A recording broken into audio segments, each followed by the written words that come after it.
पापिनी पूतना को ये फल मिल गया। इतने दयालु हैं भगवान, बड़े दयालु हैं। इसलिए ये भगवान का स्वभाव है, भगवान का स्वरूप, भगवान की सामर्थ्य और भगवान का स्वभाव हमने जाना। तो ऐसे श्री कृष्णाय वयं नमः, ऐसे भगवान श्री कृष्ण को हम प्रणाम करते हैं। बोले कृष्णचंद्र भगवान की, राधा रानी सरकार की जय। जय श्री राधे।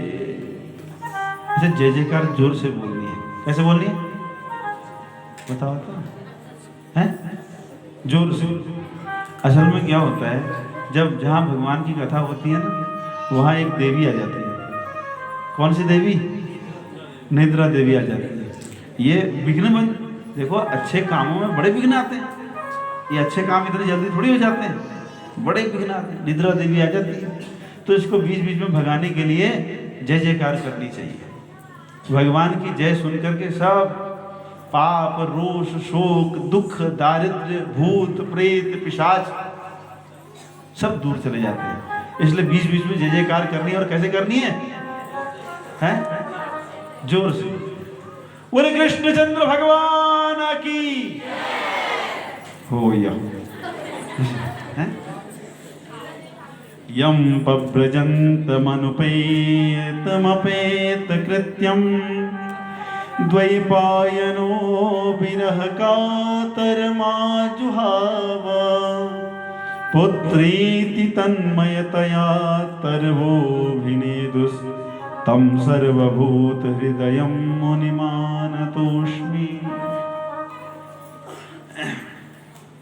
व्यास जी कह रहे हैं, सूत जी ने सुखदेव जी को प्रणाम किया और फिर कथा कहने लगे। ये कथा कहाँ की है? नैमिषे सूतमासीनम् अभिवाद्य महामतिं कथामृतरसस्वाद कुशलः शौनको ब्रवीत। नैमिषारण्य तीर्थ में शौनकादि 88,000 ऋषि बैठे हुए हैं। जैसे आप माँ मानिला के इस पावन प्रांगण, प्रांगण क्या है? मानिला मैया की गोद है। प्रांगण क्या है? गोद है भगवती की। ऐसा समझें हम कहाँ बैठे? मैया की गोदी में बैठे हैं। उनकी गोदी में बैठ करके ये उनके दिव्य चरित्रों को श्रवण कर रहे हैं। ये सौभाग्य मानना चाहिए। ये क्या है? सौभाग्य है। अब कई लोग घड़ी देखने लग जाते हैं, वही बहुत टाइम हो गया। आज तो वास्तव में सुबह से लगे हुए हो आप लोग, है ना, भूख भी लग गई होगी। लेकिन जब कथा होती है ना, फिर ना भूख लगती है ना प्यास लगती है। जो भगवान के भक्त होते हैं उनका तो भोजन ही कथा है। कथा मात्रैक जीविनः, सनकादिक ऋषियों को कह रहे हैं आपका भोजन क्या है? बोले कथा है। कथा सुन करके सारी दुख, शोक, भूख, प्यास सब नष्ट हो जाती है। और एक ऐसी रसीली कथा है महाराज, क्योंकि कथा किसकी है? रसिया की है। हैं? हमारे कान्हा की कथा कितने रसिक है, तो उनकी कथा भी रसीली, यानी रस, आनंद ही आनंद है। तो नैमिषारण्य तीर्थ में शौनकादि 88,000 ऋषि बैठे हैं, जैसे हम बैठे हैं। और इनके सामने सूत जी आए, सूत जी को प्रणाम किया। सूत जी से प्रश्न किए हैं शौनकादिक ऋषियों ने। अज्ञान ध्वांत विध्वंस कोटि सूर्य समप्रभ सूताख्या ही कथा सारम मम कर्ण रसायनम। हे सूत जी, आप कैसे हैं? सूत जी कैसे हैं? अज्ञान ध्वांत विध्वंस कोटि सूर्य समप्रभ, अज्ञान रूपी अंधकार को मिटाने वाले हैं। देखो, प्रातः काल जब सूर्य उदय होते हैं तो क्या होता है? अंधकार दूर हो जाता है और प्रकाश ही प्रकाश हो जाता है। तो एक सूर्य जब प्रकट होते हैं तो सारी पृथ्वी में क्या हो जाता है? प्रकाश ही प्रकाश, उजाला उजाला हो जाता है। इसलिए हे सूत जी, आप अज्ञान रूपी अंधकार को मिटाने के लिए कोटि सूर्य समप्रभ, अज्ञान रूपी अंधकार को मिटाने के लिए आप सूर्य कैसे हैं? करोड़ों सूर्यों के समान हैं। आपकी प्रभा, आपकी मेधा, आपकी बुद्धि करोड़ों सूर्यों के समान है। इसलिए हे महाराज, आप तो ऐसे हैं जैसे हमने कह दिया करोड़ों सूर्य के समान, और हम कैसे हैं? बोले कथामृत रसस्वाद कुशलः। ये वक्ता और श्रोता दोनों का लक्षण भी कह दिया। वक्ता का लक्षण तो ऐसा होना चाहिए कि श्रोता के समस्त संशयों का नाश हो जाए। श्रोता कैसा होना चाहिए? बोले कथामृत रसस्वाद कुशलः। भगवान की कथा का रसपान कैसे करना चाहिए, इसको सुनने में कुशल होने चाहिए। हाँ, श्रेष्ठ होने चाहिए, तभी उसको कथा का संपूर्ण रस लाभ मिल पाएगा। तो इसलिए कह रहे हैं कथामृत रसस्वाद कुशलः। ये कथा क्या है? बोले अभी हमने पहले ही चिंतन कर दिया, कथा गंगा है। लेकिन यहां पर कह रहे हैं कथा गंगा नहीं है, बोले कथा तो अमृत है। क्या है? अमृत है।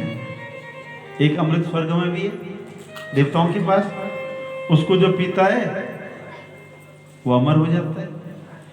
इस कथा को पीकर के अमर तो नहीं होता,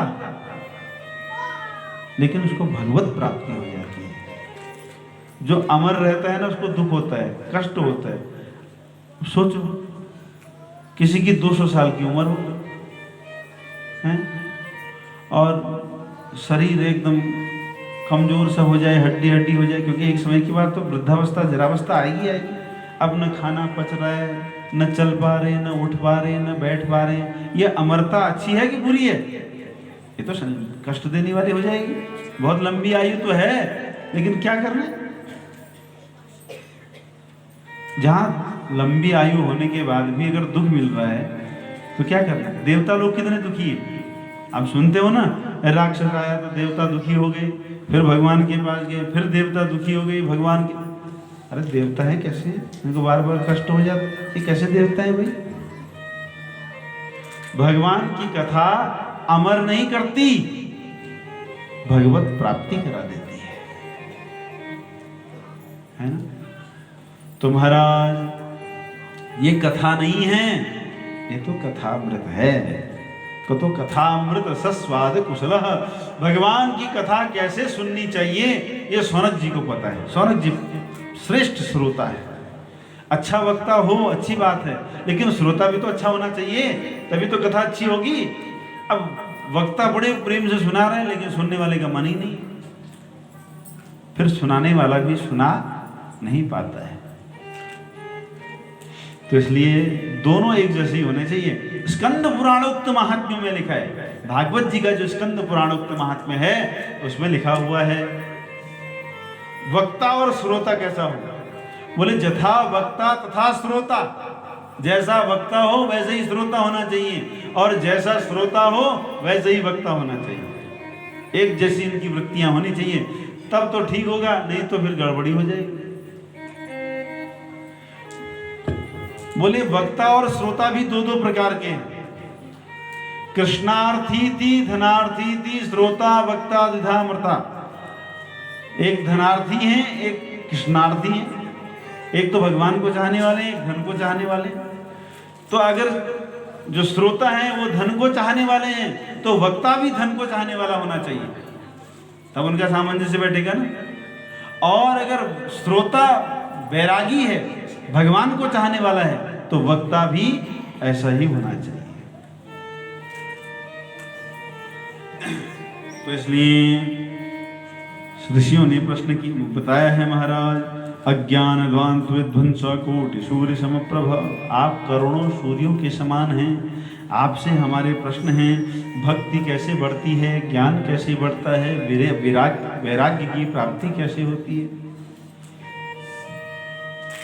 और प्रश्न किए हैं माया का लोभ कैसे होता है, माया नष्ट कैसे होती है, वैष्णव लोग इस कलयुग में कैसे भगवान का भजन करते हैं, और भगवान की प्राप्ति कैसे होती है, ये बताइए। क्योंकि आप तो गुरु हो। गुरु का काम क्या है? गुरु का काम है जीव को परमात्मा से जोड़ देना गुरु का काम है ना। एक होता है चिंतामणि, एक चिंतामणि होती है। इस चिंतामणि के सामने बैठ करके कोई भी भोग अगर मन में विचार आ गया तो ये पृथ्वी के समग्र भोगों को प्रकट करा देती है चिंतामणि। ऐसा सामर्थ्य है चिंतामणि का। और एक है कल्प वृक्ष। इस कल्प वृक्ष के नीचे अगर बैठ जाएं इसके मूल में और स्वर्गिक भोगों की कामना की जाए, स्वर्ग के, तो ये कल्प वृक्ष स्वर्ग के भोगों को भी प्रकट कर देता है खाली सोचने मात्र से। ऐसा कल्प वृक्ष है। लेकिन गुरु कैसा है? बोले इन दोनों से श्रेष्ठ है। ये समग्र भोगों को तो प्राप्त करा सकते हैं लेकिन भगवान की प्राप्ति नहीं करा सकते हैं। तो इसलिए गुरु अगर प्रसन्न हो जाए तो बोले प्रयच्छति गुरु प्रीतो वैकुंठम योगी दुर्लभम।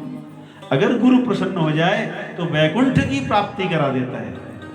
जो बड़े बड़े योगियों को दुर्लभ है, बड़े बड़े अमलात्मा विमलात्मा संतों को जो वैकुंठ दुर्लभ है, ये गुरु प्राप्त करा देता है।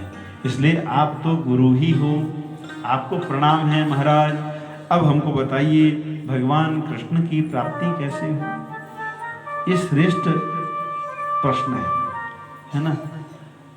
हम जब गृहस्थी होते हैं तो हमारा प्रश्न होता है हमारा धन की प्राप्ति कैसे हो, है ना। आवश्यक भी है, गृहस्थ में धन भी चाहिए, लेकिन जो श्रेष्ठ प्राप्ति है, जो श्रेष्ठ लक्ष्य है, वो भगवान ही होना चाहिए। भगवत प्राप्ति कैसे होगी, ये प्रश्न किया। सूत जी बड़े प्रसन्न हो गए। बोले सर्व सिद्धांत निष्पन्नम संसार भयनाशनम भक्ति योग वर्धनम यच्च कृष्ण संतोष हेतुकम। बोले आप तो मैं अब वो साधन बताता हूं जिससे भगवान श्री कृष्ण की प्राप्ति हो जाती है। भगवान श्री कृष्ण की प्राप्ति का साधन मैं सुनाता हूं। और वो साधन क्या है? बोले श्रीमद् भागवत। भगवान की प्राप्ति करा देने वाला साधन क्या है? श्रीमद् भागवत है। श्रीमद् भागवतम शास्त्रम कलौकीरेण भाषितम। कलयुग में भगवत प्राप्ति का सर्वश्रेष्ठ साधन श्रीमद् भागवत है।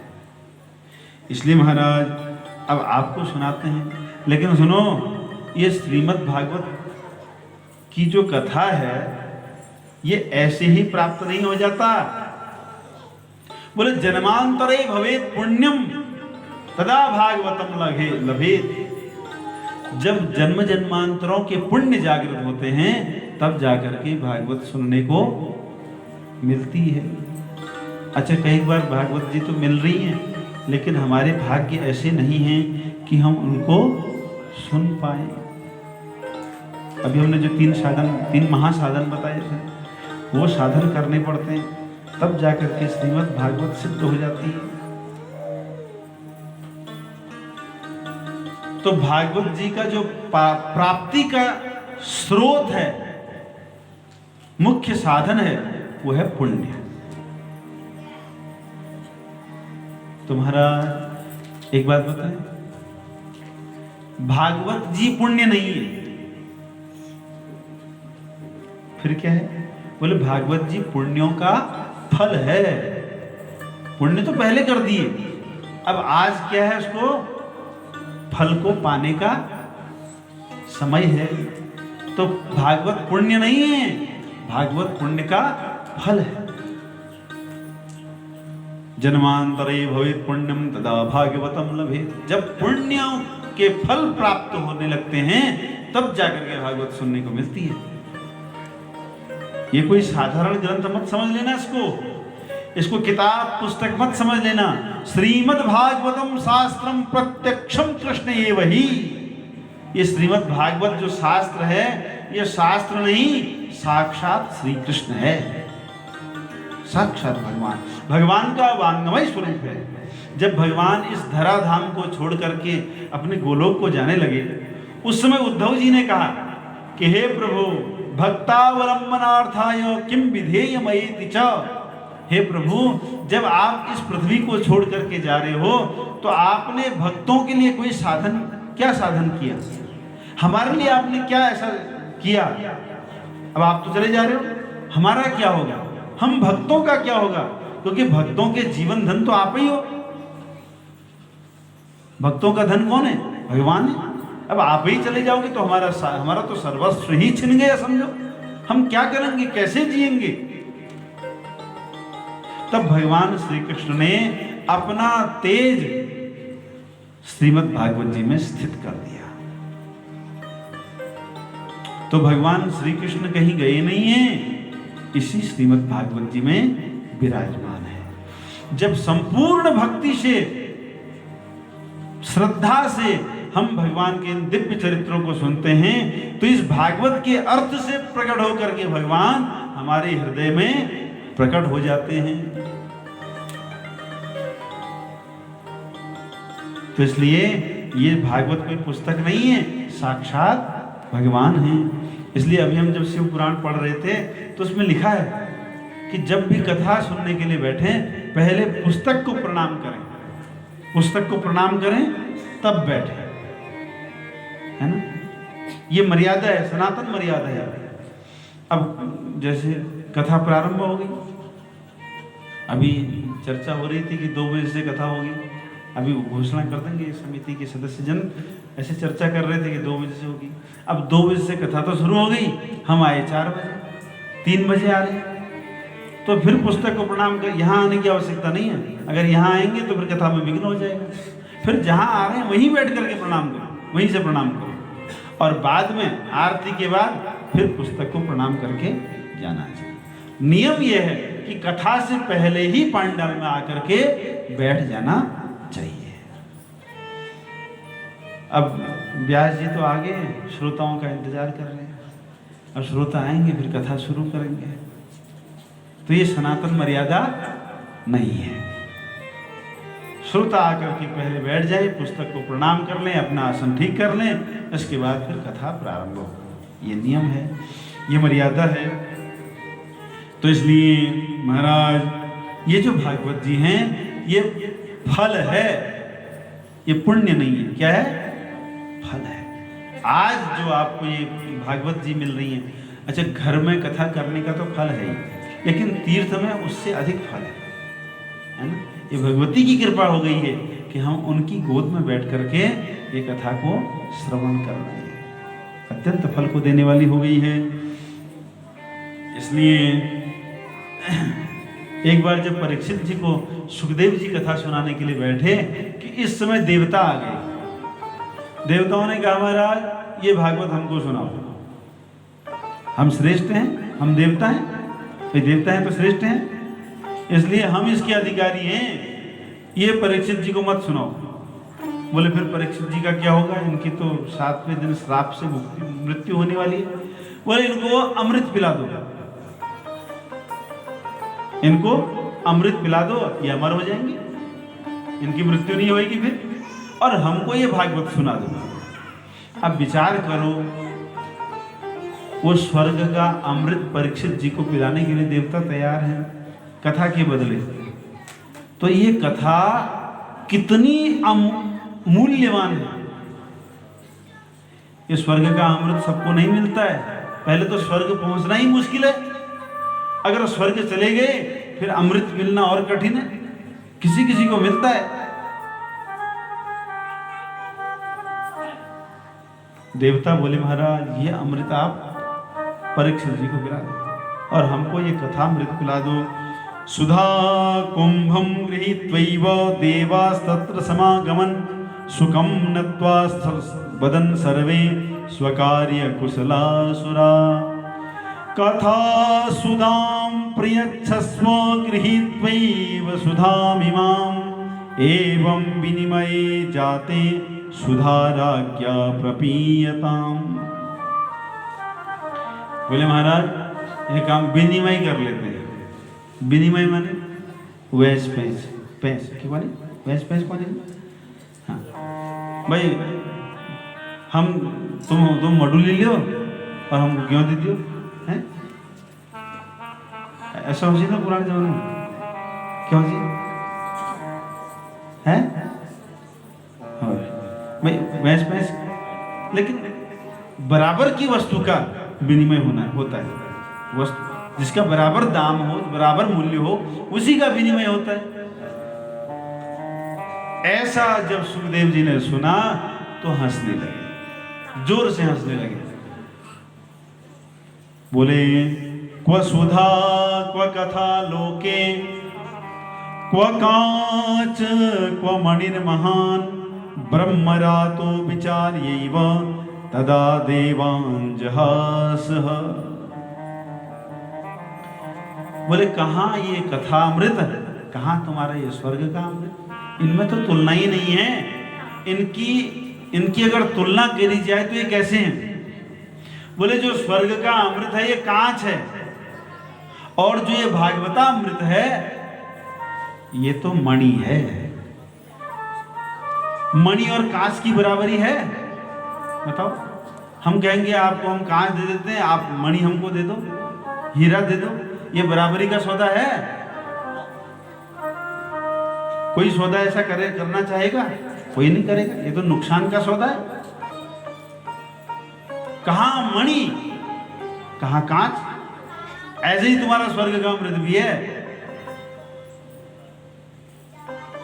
देखो स्वर्ग का अमृत क्या करता है। हम जब पुण्य करते हैं तो कहां जाते हैं? स्वर्ग जाते हैं। पाप करते हैं तो नरक जाते हैं। तो स्वर्ग में जा करके हमको अमृत मिलता है। क्या दिया जाता है? थोड़ा सा अमृत दिया जाता है। लेकिन उस अमृत की भी आयु है। ऐसा नहीं कि अब अमृत भी लिया अब नष्ट नहीं होंगे।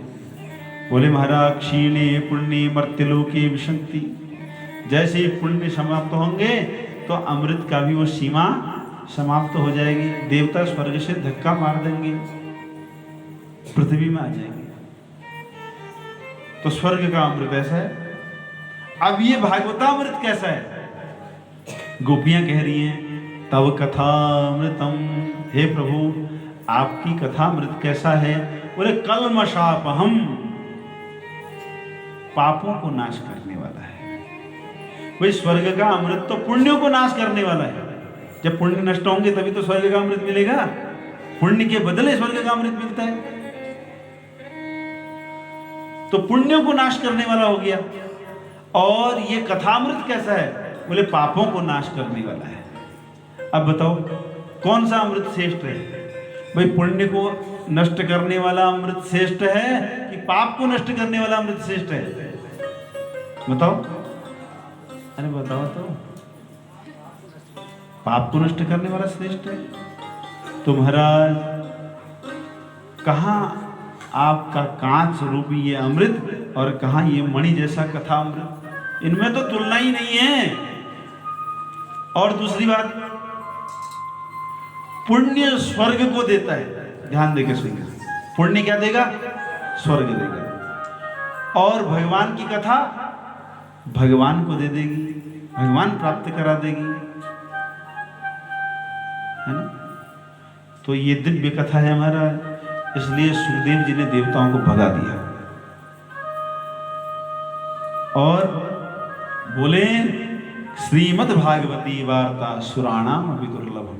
ये जो भागवत मां मानिला जी के प्रांगण में आप और हम सुन रहे हैं, ये देवताओं को भी दुर्लभ है, देव दुर्लभ है। ये रस, ये सुख जो हमको इस प्रांगण में मिल रहा है, स्वर्गे सत्ये च कैलासे वैकुंठे नास्त्ययं रसः अतः पिबन्तु सद्भाग्या मामुञ्चन्तु करचित्। जो ये सुख, जो ये आनंद हमको भगवती के प्रांगण में मिल रहा है, स्वर्गे नास्ति, स्वर्ग में नहीं मिलेगा। सत्येपि नास्ति, सत्यलोक किसे कहते हैं? ब्रह्मलोक को। ब्रह्मलोक में भी ये सुख नहीं मिलता है। कैलासे अपि, कैलाश में भी नहीं। इतना ही नहीं, वैकुंठे अपि नास्ति, स्वर्गे सत्ये च कैलासे वैकुंठे नास्ति अयम रसः।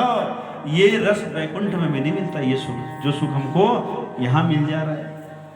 तो इसलिए अतः पिबन्तु सद्भाग्य, अरे भाग्यवानो इस कथा रस का बार बार पान करो, बार बार पियो, खूब पियो। ऐसा रस ये न जाने अब हमको दोबारा प्राप्त होगा कि नहीं होगा, कोई गारंटी है?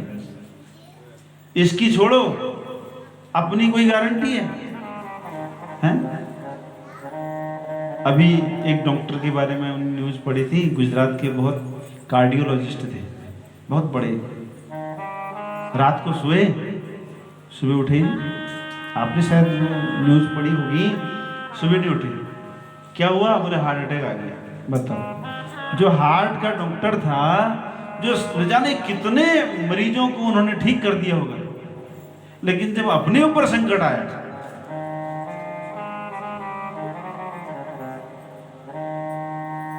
तुम्हारा कलिकाल कुठार लिए फिरता, तन नम्र से चोट झिली न झिली। ये काल जो है कुल्हाड़ी लेकर के बैठा हुआ है, कब किसके ऊपर ये सर ये पड़ जाए कुछ पता नहीं है हमारा, समय का कोई पता नहीं है। तो इसलिए जो हमको सौभाग्य आज मिल रहा है, इसका संपूर्ण लाभ लेना है। अतः पिबन्तु सद्भाग्य, हे भाग्यवानों इस चरित्र को सुनिए। पठनात् श्रवणात् सद्यो वैकुंठ फलदायकम। पठनात् श्रवणात्, पढ़ने से सुनने से, सद्य, सद्य माने तुरंत, वैकुंठ फलदायकम, भगवान की प्राप्ति कर देने वाला है।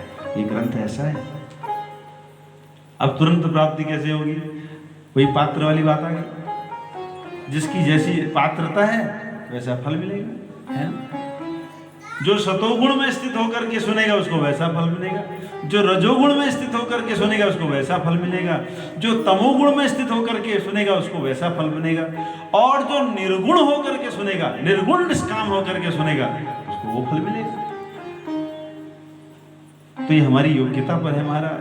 जो सुनता है, एक चीज तो सबको मिलती है तुरंत वाली, वो क्या है? आनंद। क्या मिलता है? आनंद मिलता है। सुनते ही आनंद सबको मिलता है महाराज, ऐसी कथा है।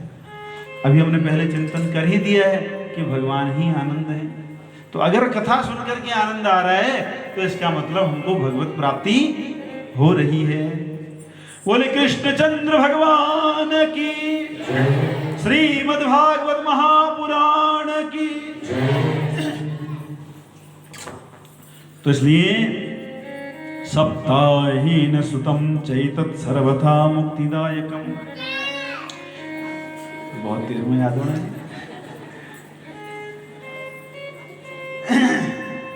अब इसको किस विधि से सुनना चाहिए? बोले सप्ताह विधि से। किस विधि से? कलयुग के लिए यही नियम है। एक दिन सुनना कठिन है कि नहीं, लेकिन जो नियम है वो 7 दिन सुनने का है। सप्ताह विधि से इसको सुनना चाहिए। सुनते ही मुक्ति को देने वाला ये ग्रंथ है। ये सप्ताह सुनने की परंपरा कहां से चली? इस कथा तो वैसे रोज सुनना चाहिए भागवत जी की कथा को, लेकिन सप्ताह कथा सुनने की परंपरा कहां से चली? सनकादि पुरा प्रोक्तम नारदाय दया परई यद्यपि ब्रह्म संबंधात् च्युतमेतत् सुरर्षिणा। ये सप्ताह सुनने की परंपरा चली जब सनकादिकों ने नारद जी को सुनाया। सनकादिक ऋषियों ने इस कथा को नारद जी को कितने दिन में सुनाया? 7 दिन में सुनाया, और तब से ये कथा सप्ताह विधि से सुनी जाने लगी। तो इसलिए सप्ताह विधि से इस कथा को सुनना है और आनंद मनाना है, भगवान से प्रार्थना करनी है। बड़े भाग्य से ये मनुज तन मिला है। ये मनुष्य शरीर ऐसे ही नहीं मिल गया, बहुत पुण्य किए हैं, भगवान की कृपा हुई है, तब जाकर के मनुष्य शरीर मिला है। तो एक भक्त कह रहे हैं बड़े भाग्य से ये मनुज तन मिला है, गवाते गवाते उम्र पार कर दी, गवाते गवाते उम्र पार कर दी। बड़े भाग्य से ये मनुज तन मिला है, बड़े भाग्य से ये मनुज तन मिला है, गवाते गवाते उम्र पार कर दी, गवाते गवाते उम्र पार कर दी। खाने कमाने में आयु गवाई, खाने कमाने में आयु गवाई, यूं ही जिंदगी हमने बेकार कर दी, यूं ही जिंदगी हमने बेकार कर दी।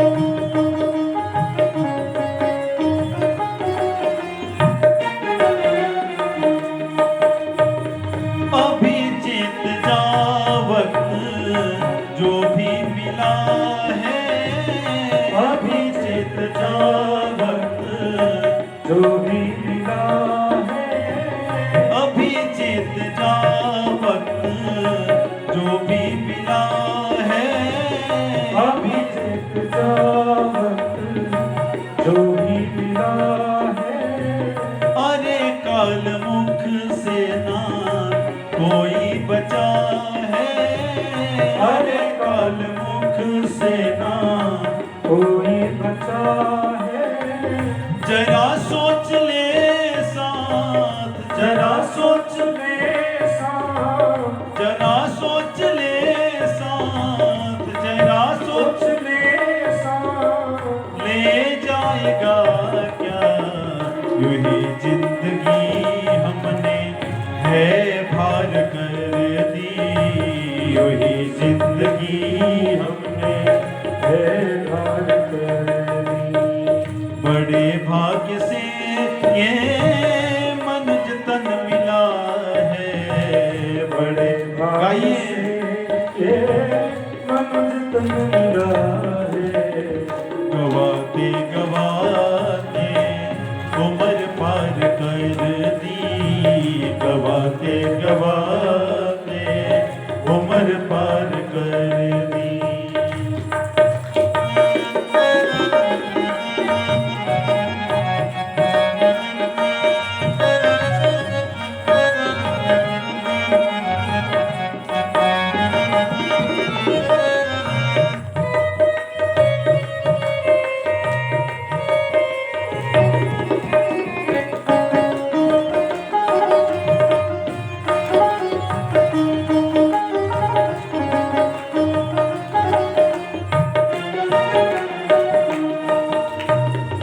संसार सागर में जीवन की नैया, है संसार सागर में जीवन की नैया, है संसार सागर में जीवन की नैया, है संसार सागर में जीवन की नैया। है पतवार सत्कर्म सदगुरु के मैया, है पतवार सत्कर्म सदगुरु की मैया। माया के चाकर में, माया के चाकर में, माया के चाकर में फंस करके हमने यूं ही जिंदगी है मझधार कर दी, जीवन की नैया समझदार कर दी। बड़े भाग्य से ये मनुज तन मिला है, बड़े भाग्य से ये मनुज तन मिला है। गवाते गवाते उम्र पार कर दी, गवाते गवाते उम्र पार कर दी।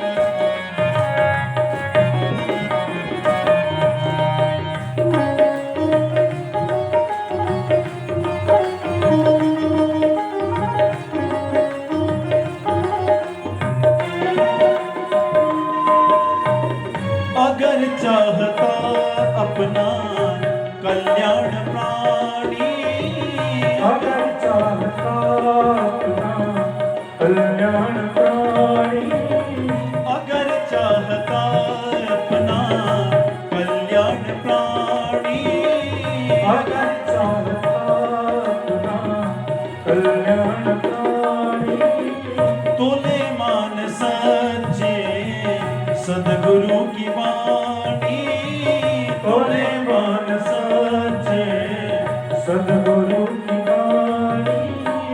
लगे अपना जीवन, लगे अपना जीवन, लगे अपना जीवन सत्कर्म में। अब अभी तक तो यह उम्र बेकार कर दी, अभी तक तो यह उम्र बेकार कर दी। खाने कमाने में आयु गवाई, खाने कमाने में आयु गवाई। यूं ही जिंदगी हमने बेकार कर दी, यूं ही जिंदगी हमने बेकार कर दी। बड़े भाग्य से ये मनुज जन्म मिला है, बड़े भाग्य से ये मनुज तन मिला है। गवाते गवाते उम्र पार कर दी, गवाते गवाते उम्र पार कर दी, गवाते गवाते उम्र पार कर दी, गवाते गवाते उम्र पार कर दी। बोले वृंदावन बिहारी लाल की जय। राधा रानी सरकार की जय। तो इसलिए भगवान के चरणों में मन लगाते हुए 7 दिन तक इस दिव्य कथा को सुनना है। तो सप्ताह विधि कहाँ से शुरू हुई? सनकादिकों ने नारद जी को सुनाया। बोले महाराज ये संयोग कैसे हो गया? नारद जी और सनकादिक ऋषि एक साथ कैसे मिल गए? ये तो आश्चर्य वाली बात हो गई। क्यों? नारद जी को तो एक जगह नहीं रुकने का श्राप था, क्या आप एक जगह रुक नहीं पाओगे? और सनकादिक मुनि बोले ज्यादा झमेले में पड़ते नहीं है। सनकादिक मुनि किसी से कोई मतलब नहीं, वो अपने आप में आनंदित रहते। तो उन्होंने ये कथा कैसे सुनाई, नारद जी ने कथा कैसे सुनी, ये बताइए। एक दिन की बात है, सनकादिक मुनि सत्संग करने के लिए बद्रीनाथ क्षेत्र में आए। अब ये ढूंढने लगे, भाई सत्संग अकेले तो होता नहीं, कोई तो मिले जिसके साथ चर्चा की जाए। अब इतने में उन्होंने नारद जी को देखा। नारद जी बड़े दुखी हैं, इनका चित्त दुखी है, मलिन है, मुख मलिन है। नारद जी से कहा, नारद जी कहाँ जा रहे हो भाई, बड़े दुखी लग रहे हो। तब नारद जी ने कहा, अहम तो पृथ्वीं यातो यात्वा सर्वोत्तमामिति पुष्करं च प्रयागं च काशीं गोदावरीं तथा। महाराज मैं पृथ्वी लोक में गया था। नारद जी कह रहे कहाँ गया था? पृथ्वी लोक में गया। क्यों गया? सनकादिकों ने कहा भाई पृथ्वी लोक में क्यों गए? बोले ज्ञात्वा सर्वोत्तमामिति, क्योंकि मुझे जानकारी हो गई थी, ज्ञान हो गया था कि जितने भी लोक हैं इन 14 लोकों में सर्वोत्तम सर्वश्रेष्ठ लोक कौन सा है? पृथ्वी लोक है। सर्वश्रेष्ठ लोक कौन सा है? पृथ्वी लोक है। क्यों सर्वश्रेष्ठ लोक पृथ्वी क्यों है? क्योंकि महाराज यहाँ भगवान की कथा होती है, यहाँ भगवान का कीर्तन होता है, यहाँ भक्त भगवान का यजन करते हैं, भक्ति का आश्रय लेकर के भगवान का यजन करते हैं। ये पृथ्वी में ही होता है और पृथ्वी में भी भारत में होता है। पृथ्वी में भी कहाँ होता है? भारत में होता है। इसलिए भारत को क्या कहा गया? माँ कहा, जननी कहा गया। क्यों? बोले ये जन्म देने वाली है। किसको जन्म देती है? बोले देवताओं को जन्म देती है। अन्य जो भूमियां हैं, अन्य जो क्षेत्र हैं, ये तो भोगी मनुष्यों को जन्म देती है, लेकिन जो भारत की भूमि है ये देवताओं की भी जन्म दी है। देवता छोड़ो, देवताओं के देवताओं की भी जननी है। देवता के देवता कौन है? नारायण है। नारायण को जन्म होता है, जन्म लेते हैं, भगवान शिव आते हैं। तो इसलिए ये भारत भूमि है, श्रेष्ठ भूमि है। ऐसा जान करके नारद जी बोले मैं भारत में आ गया। सभी तीर्थों में गया, पुष्करम च प्रयागम च काशीम गोदावरीम तथा हरिक्षेत्रम कुरुक्षेत्रम श्रीरंगम सेतुबंधनम, सब तीर्थों में गया। लेकिन महाराज कहीं भी शांति नहीं मिली। कलयुग ने सब जगह अशांति ही अशांति फैला रखी, कहीं शांति नहीं। फिर मैंने सोचा कि चलो आश्रमों में जाए, संतों के आश्रम में जाए। तो महाराज मैंने देखा पाखंड निरता संतों, जो संत हैं वो कैसे हो गए हैं? पाखंडी हो गए। पाखंड माने क्या है? जो चिन्ह तो धर्म का धारण करते हैं लेकिन वैसा व्यवहार नहीं करते हैं। चिन्ह तो धर्म का धारण कर रखा है ना, शुद्ध सफेद वस्त्र धारण कर रखे हैं, गिरवे वस्त्र धारण करके बढ़िया बढ़िया वस्त्र धारण कर रखे हैं, लेकिन इनका मन जो है बहुत ही मलिन है, विकारी है। तो उसको कहते हैं पाखंड। अंदर से कुछ और, बाहर से कुछ और। भद्र भद्र क्या भैर भैरव कौन है? भद्र भद्र कौन? मनस अन्यत वचस्यन्यत, मन में कुछ और है, वचन में कुछ और है, व्यवहार में कुछ और है। इसको कहते हैं पाखंड। क्या कहते हैं? पाखंड। बोले संतों में क्या हो गया है? पाखंडी ज्यादा हो गए हैं। इसका मतलब ये नहीं है कि संत नहीं है, संत हैं, लेकिन पाखंडियों की संख्या ज्यादा हो गई है। इसलिए महाराज मैं उन आश्रमों से भी आया। फिर मैंने सोचा कि सबसे श्रेष्ठ आश्रम तो गृहस्थ आश्रम है, तो गृहस्थ में जाना चाहिए। अब गृहस्थों को देखा महाराज, यहाँ भी बड़ा आश्चर्य है। तरुणी प्रभुता गेहे श्यालको बुद्धिदायक कन्या विक्रयणो लोभात दंपति नाम च कलखनम। गृहस्थ में भी बड़ा आश्चर्य है। क्या है? बोले तरुणी प्रभुता गेहे, घर में जिस ग्वार के उत्सव हो, तरुणी प्रभुता, घर में ग्वारी का चरण, सास ससुर को पोषण। अब सास ससुर बुढ़ी गई, उनका मन हो रहा है बढ़िया भात खाने का, है ना। अब तो बुलाएंगे, एल के हमें बुलाया आदेश ने, केवल मैल बुलाना बस। तो बोले सासू मन सासुर मन हरो गिल गिल भात खा। अब बारी गणी हो तो भात ये सोचो कहते हैं भात तो एकदम ऐसा ले, तो भात का सोच से बोले एकदम चावल अलग अलग हो, बराबर भात होने से। तो बहू का जैसा मन करता है वैसा ही होता है। बहू आज सास ससुर का मन हुआ पनीर खाने का, लेकिन बहू बोले नहीं आज आलू की सब्जी बनेगी। ऐसा हो रहा है, ऐसा होता है क्या? होता है, हो रहा है, कहीं कहीं हो रहा है ना? तो तरुणी प्रभुता की है, घर में किसकी चल रही है? बोले बहू की चल रही है। सास स्वरूप कोई सोने वाला है। तो उन्होंने कहा महाराज अगर बहू समझदार हो, ऐसा भी तो हो सकता है कि बहू समझदार है और सबका ध्यान रखने वाली है, और अगर बहू की चली तो अच्छा ही तो है।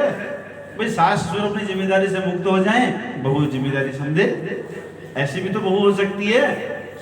अगर ऐसी बहू है, घर परिवार सबका ध्यान रखने वाली है, तब तो अच्छा ही है। हम बोले ऐसी बात तो ठीक है, लेकिन बोले महाराज तरुणी प्रभुता के ही श्यालको बुद्धिदायक। अगर राय मशवरा लेनी है, सलाह लेनी है, तो बोले माता पिता सास ससुर से सलाह नहीं जाती है, माता पिता से नहीं। किससे? बोले साले से। साले से पूछा जाता है कि आप क्या करना चाहिए, आप बताओ, क्योंकि समझदार तो एक आप ही। अगर साहु ने पूछा तो शेण लगा रहे, लिखा है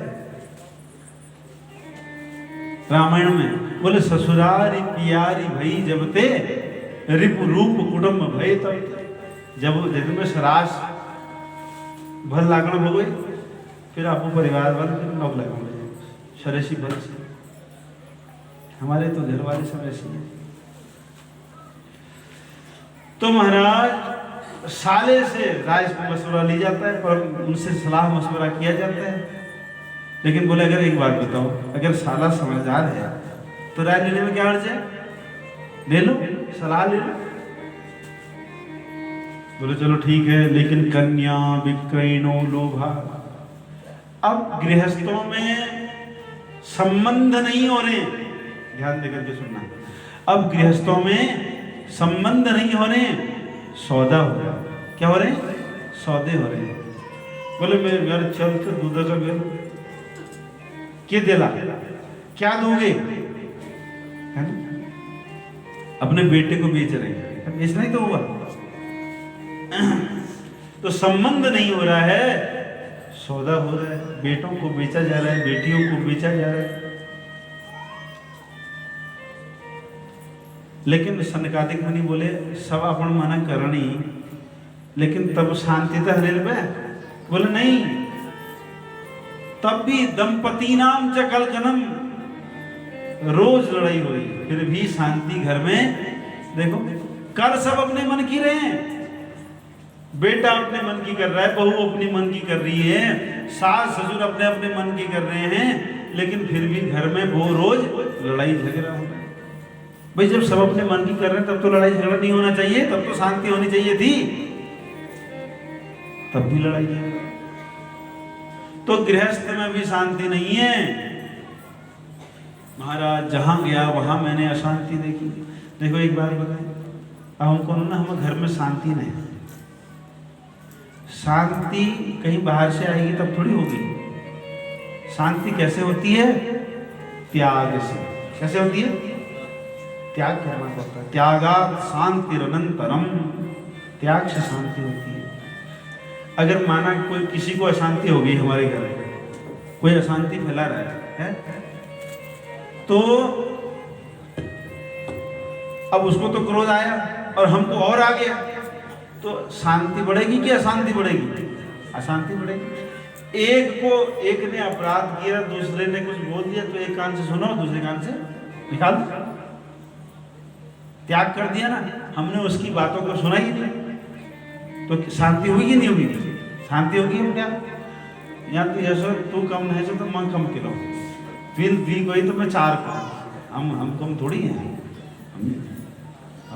हम लोग पढ़ा, हम लोग स्कूल जा रहे, हम भी कोई कम थोड़ी हैं। अब तू कम ना मैं कम, किस आगे ना, तू कम ना मैं कम है। एक कहावत है ना भैया,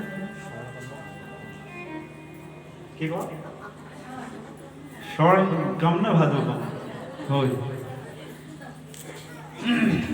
तो फिर कैसे चलेगा, है ना।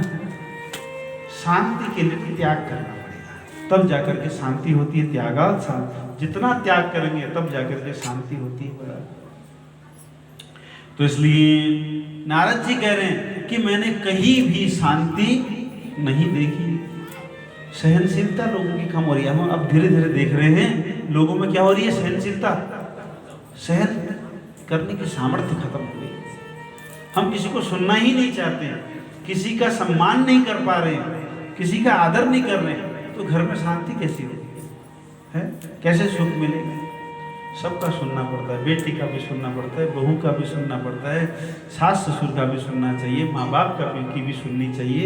सबकी सुनोगे तभी तो शांति होगी। सबकी सुनो और मानो, है ना।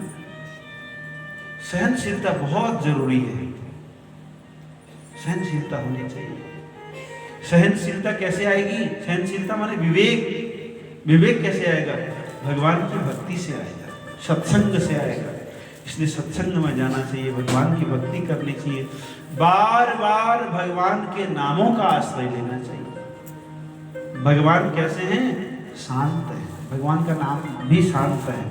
इसलिए जब हम भगवान का आश्रय ले लेंगे फिर हम भी क्या हो जाएंगे, शांत हो जाएंगे।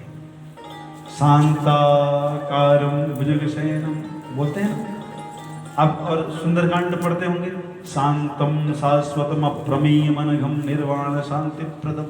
भगवान परम शांत है। इसलिए भगवान के भक्त भी कैसे होने चाहिए, शांत होने चाहिए। तो इसलिए शांति तो भीतर की वस्तु है, शांति बाहर की नहीं है। ये हमको शांत करेंगे तब हम शांत होंगे, ऐसी बात। हम अगर शांत हैं तो सब शांत ही है। अगर हम अशांत हैं तो सब अशांत ही अशांत है, फिर शांति कहाँ होगी। अगर हमारा मन शांत है, अगर हमारी आत्मा शांत है, अगर हम शांत हैं तो फिर शांति ही शांत है। और अगर हम हमारे भीतर शांति नहीं है तो फिर बाहर भी शांति नहीं होती। तुम भले आपको नाम चेली नाम क्या नाम वारी नाम शांति धर लियो, फिर ऐसी शांति नहीं है, है ना। बोले वृंदावन बिहारी लाल की।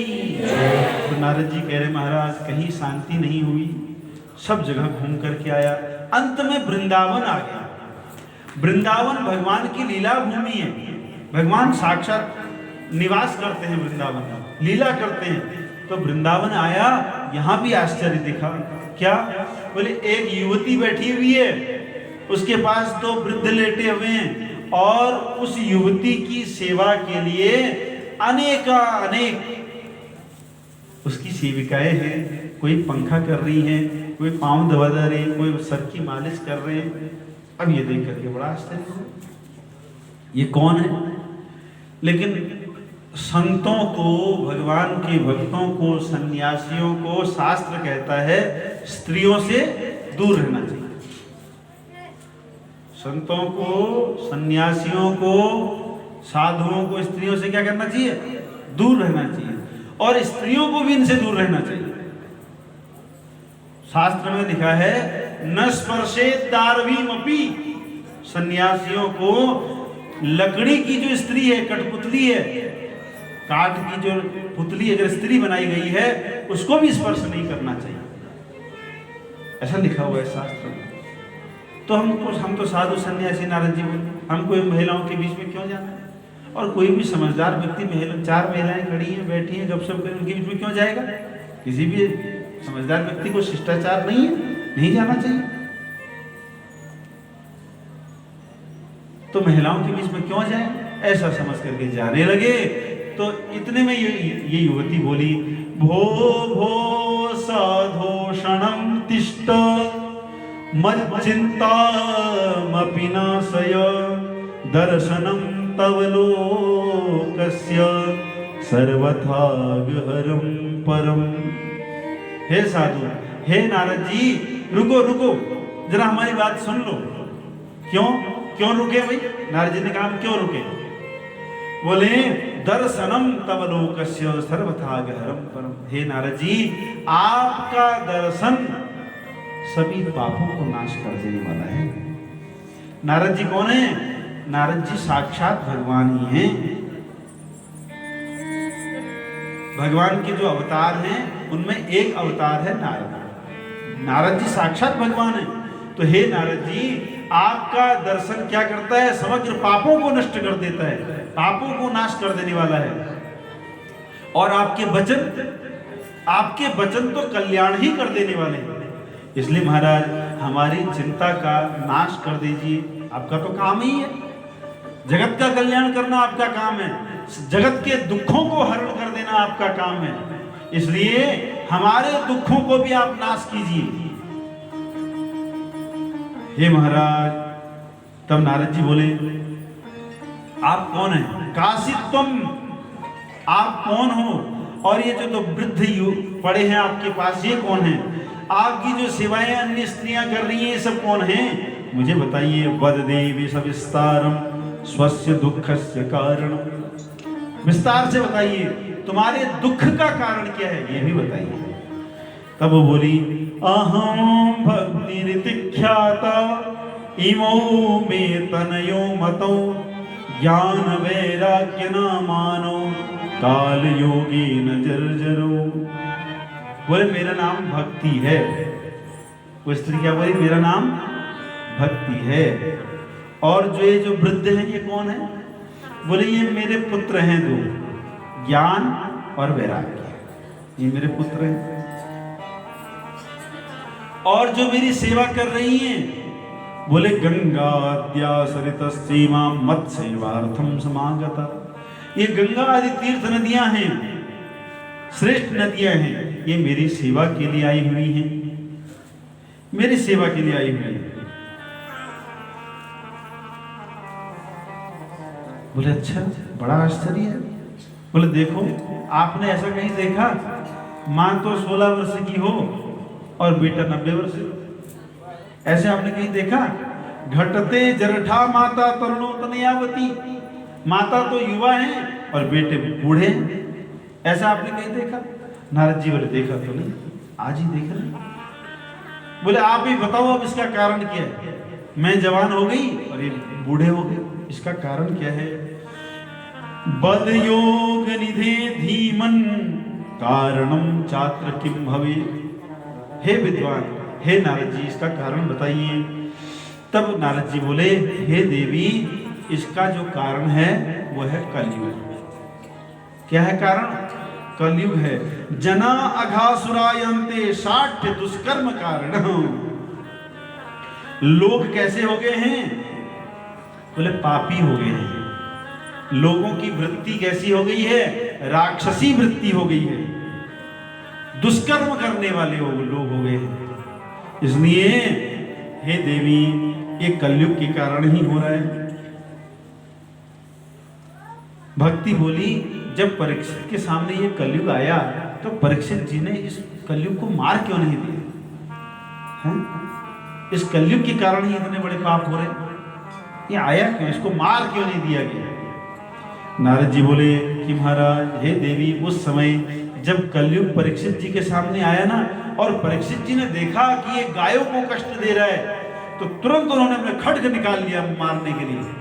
तो जैसे इसको मारने लगे तो दीनवत् शरणम गतः, दीन होकर के ये नारद जी की, ये परीक्षित जी की शरण में आ गया कि मेरी रक्षा करो।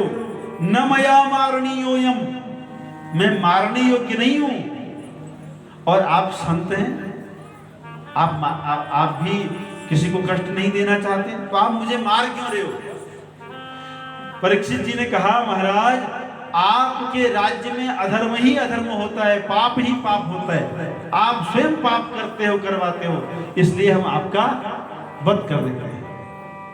बोले नहीं नहीं, आप तो संत हैं। संत कैसे होता है? संत होता है सारग्राही, सार सार को ले लेता है। इसलिए मेरा सार तो देखो, कलयुग, जो फल सतयुग में ध्यान से नहीं मिलता, जो फल त्रेता में तप से नहीं मिलता, जो फल द्वापर में यज्ञ करने से नहीं मिलता, वही फल कलयुग में केवल कीर्तन करने से मिल जाता है। केवल भगवान के कीर्तन करने मात्र से, कलौ के सब कीर्तना, कलयुग में केवल भगवान के कीर्तन करने से वो फल मिल जाता है। इसलिए मेरे को आप मत मारो, छोड़ दिया। कलयुग में ये गुण देख करके परीक्षित जी ने कलयुग को छोड़ दिया। और हे देवी, इसलिए आप चिंता क्यों करती हो? वृथा खेदिय से बाले हो चिंता दुराकथम, आप तो व्यर्थ में ही दुखी हो रही हो। क्यों? आप तो भगवान श्री कृष्ण के चरणों का स्मरण करो, भगवान के नामों का स्मरण करो। आप तो भगवान की प्रिया हो।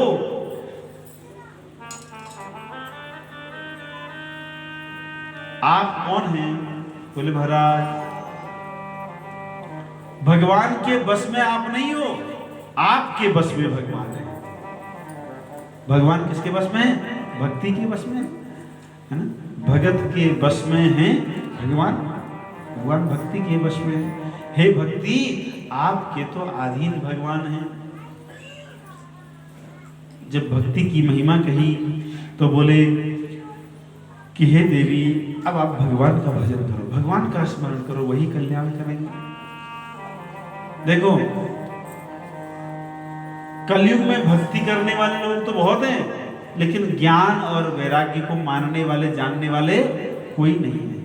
इसलिए हे देवी, आप तो जवान हो गई हो और आपके बेटे हो गए हैं वृद्ध हो, क्योंकि ज्ञान और वैराग्य को कोई मानता ही नहीं। इसलिए इनकी ये स्थिति है। जब ऐसा कहा, भक्ति महारानी ने नारद जी की स्तुति की। जयति जगति मायाम यस्य काया धवस्ते, वचन रचनमेकं केवलं चाकलय्य, ध्रुव पदमपि यातो यत्कृपातो ध्रुवोऽयं, सकल कुशल पात्रं ब्रह्मपुत्रं नतास्मि। हे नारद जी, आपकी जय जयकार हो, जय हो, जय हो। स्तुति करने लगी भक्ति महारानी। चिंता, नारद जी ने कहा चिंता मत करो, भगवान का भजन करो। और उस समय नारद जी ने उन ज्ञान और वैराग्य को जगाने का बड़ा प्रयास किया, जागृत करने का प्रयास किया, लेकिन जागे नहीं। वेदों को सुनाया, उपनिषदों को सुनाया, गीता पाठ सुनाया, लेकिन ये जागृत नहीं हुए। देखो, गीता पढ़ने से, वेद पढ़ने से, भागवत पढ़ लेने मात्र से ज्ञान और वैराग्य नहीं होता है। इसको समझना भी होता है और जीवन में उतारना भी होता है। सुनाया, लेकिन ज्ञान वैराग्य जागृत नहीं होते हैं। यहाँ से अब इनको मन में बड़ा कष्ट हुआ, चिंता करने लगे कि अब क्या होगा। आकाशवाणी हुई, नारद जी सत्कर्म करो, जिससे ज्ञान वैराग्य जागृत हो जाएगा। ये सत्कर्म आपको कोई साधु बताएंगे। अनेक साधुओं से पूछते पूछते नारद जी बद्रिका क्षेत्र में, बद्रीनाथ क्षेत्र में आ गए। किसी ने नहीं बताया। हे अब सनकादिक मुनियों, अब आप ही बताओ कि वो सत्कर्म क्या है। सनकादिक मुनियों ने कहा, चिंता करने वाली कोई बात नहीं है। जिस आकाशवाणी ने जिस सत्कर्म की बात कही है, वो सत्कर्म और कोई नहीं, श्रीमद् भागवत महापुराण की कथा है। इसी को सुनने से ज्ञान वैराग्य जागृत हो जाएंगे, युवा हो जाएंगे। इसलिए सत्कर्म यही है। आप तो भागवत जी को जानने वाले हो, स्वयं ब्रह्मा जी ने आपको ये भागवत दी है। ओहो, समझ में आ गया। मैं तो इसके महात्म्य को आज तक समझ ही नहीं पाया। तो बोले महाराज, अब आप ही ये श्रीमद् भागवत मुझे सुनाइए। अब गंगा जी के तट पर हरिद्वार में ये कथा का आयोजन हुआ और सनकादिक मुनि कथा सुनाने लगे। अब जब पता चला ऋषियों को कि कथा हो रही है, तो भृगु, वशिष्ठ, च्यवन आदि बड़े बड़े ऋषि अपने शिष्यों के साथ गंगा जी के तट पर इस कथा को सुनने के लिए आए। तब सनकादिक ऋषि कह रहे हैं, सदा सेव्या श्रीमद्भागवती कथा, यस्या श्रवण मात्रेण हरिश्चित्तम समाश्रये। इस कथा को कितना सुनना चाहिए? बोले हमेशा, सदा, हमेशा सुनना चाहिए, हमेशा सुनना चाहिए। अब हमेशा तो छोड़ो, यहाँ 3 घंटा सुनना मुश्किल हो जाएगा। अब 5 बज गए, अभी भी आरती नहीं हुई। किस किस का हो रहा है ऐसा? अच्छा, किस किस का मन हो रहा है ऐसा क्या आरती हो जानी चाहिए? और सुना थोड़ी देर, चलो ये प्रसंग सुन लेते हैं, फिर आगे कल सुनेंगे। आज थकान भी बहुत हो रही है, कलश यात्रा भी की है सबने, तो इस प्रसंग को सुन लेते हैं। तो महाराज हमेशा भगवान की कथा को सुनना चाहिए। ये कथा का श्रवण का फल क्या है? सनकादिक ऋषि कहते हैं यस्या श्रवण मात्रेण हरिश्चित्तम समाश्रयेत्। इसके सुनने मात्र से क्या होता है? भगवान नारायण हृदय में स्थित हो जाते हैं। ऐसी कथा है, इसलिए इसको बार बार सुनना चाहिए। आजन्म मात्रमपि येन सठेन किंचित चित्तम विधाय सुख शास्त्र कथा न पीता चांडाल वच्च खरवत तेन नीतम मिथ्यासु जन्म जननी जनि दुख भाजा। जिसने अपने पूरे मनुष्य जीवन में एक बार भी ये श्रीमद् भागवत रूपी कथा नहीं सुनी, वो कैसा है? सनकादिक कह रहे, बोले चांडालवत है, चांडाल है ना। और कैसा है? बोले खरवत। खर किसे कहते हैं? गधा। गधा है। जिसने अपने जीवन में ये भगवान की कथा नहीं सुनी, वो क्या है? आप वो आसपास नहीं चाहो था, आपने तो खूब सुनी है सब लोगों ने, है ना। बोले जिसने एक बार भी नहीं सुनी, वो कौन है? गधा है। इतना ही नहीं, मिथ्या सुजन्म जननी जनि दुख भाजा। वो अपनी माँ को केवल प्रसव की पीड़ा देने के लिए उसने जन्म लिया है। जीवत छवः, जीते जी क्या है? सब है। इसलिए भगवान की इस कथा को सुनना चाहिए। दुर्लभैव कथा लोके श्रीमद्भागवतोद्भवा। भगवान की ये जो भागवत से प्रकट जो भगवान की कथा है, ये अतीव दुर्लभ है, बहुत मुश्किल से प्राप्त होती है। इसलिए इसको सुनना चाहिए, बार बार सुनना चाहिए। ऐसी जब भगवान जी की महिमा सुना ही रहे थे, भागवत की महिमा सुना रहे थे, कि भक्ति महारानी अपने दोनों पुत्रों के साथ नाचते हुए गाते हुए पहुंच गई कथा पांडाल में। श्री कृष्ण गोविंद हरे मुरारे, हे नाथ नारायण वासुदेव। श्री कृष्ण गोविंद हरे मुरारे, हे नाथ नारायण वासुदेव। श्री कृष्ण गोविंद हरे मुरारे, हे नाथ नारायण वासुदेव। श्री कृष्ण गोविंद हरे मुरारे, हे नाथ नारायण वासुदेव। हे नाथ नारायण वासुदेव, हे नाथ नारायण वासुदेव। हे नाथ नारायण वासुदेव, हे नाथ नारायण वासुदेव। श्री कृष्ण गोविंद हरे मुरारे, हे नाथ नारायण वासुदेव। श्री कृष्ण गोविंद हरे मुरारे, हे नाथ नारायण वासुदेव। हे नाथ नारायण वासुदेव, हे नाथ नारायण वासुदेव। हे नाथ नारायण वासुदेव, हे नाथ नारायण वासुदेव। हे नाथ नारायण वासुदेव, हे नाथ नारायण वासुदेव। श्री कृष्ण गोविंद हरे मुरारे, हे नाथ नारायण वासुदेव। श्री कृष्ण गोविंद हरे मुरारे, हे नाथ नारायण वासुदेव।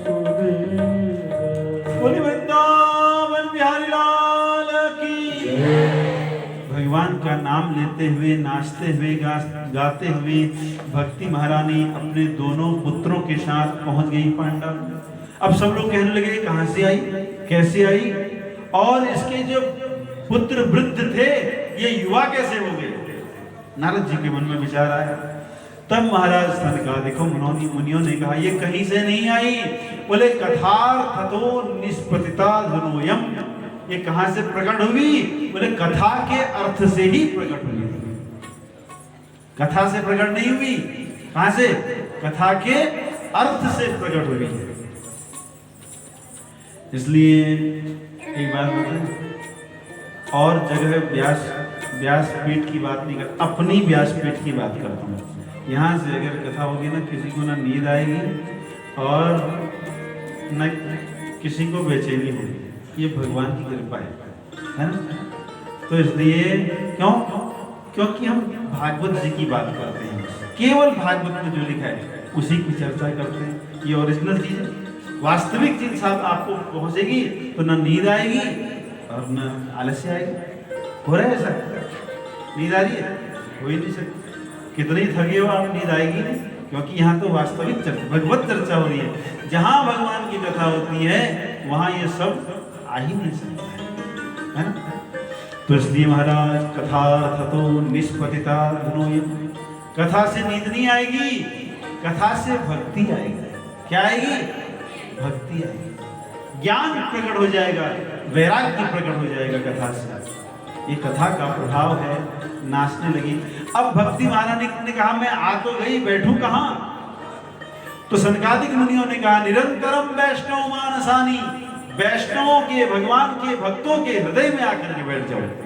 अब महाराज जैसे ही भक्ति महारानी भगवान के भक्तों के हृदय में विराजमान हुई तो दिव्य आनंद हो गया, जय जयकार होने लगी, सब आनंदित हो गए।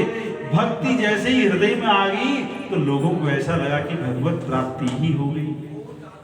सब लोग आनंदित हो गए, जय जयकार होने लगी। बोले वृंदावन बिहारी लाल की, श्रीमद् भागवत महापुराण की, मानिला मैया की। तुम्हारा जय जयकार होने लगी।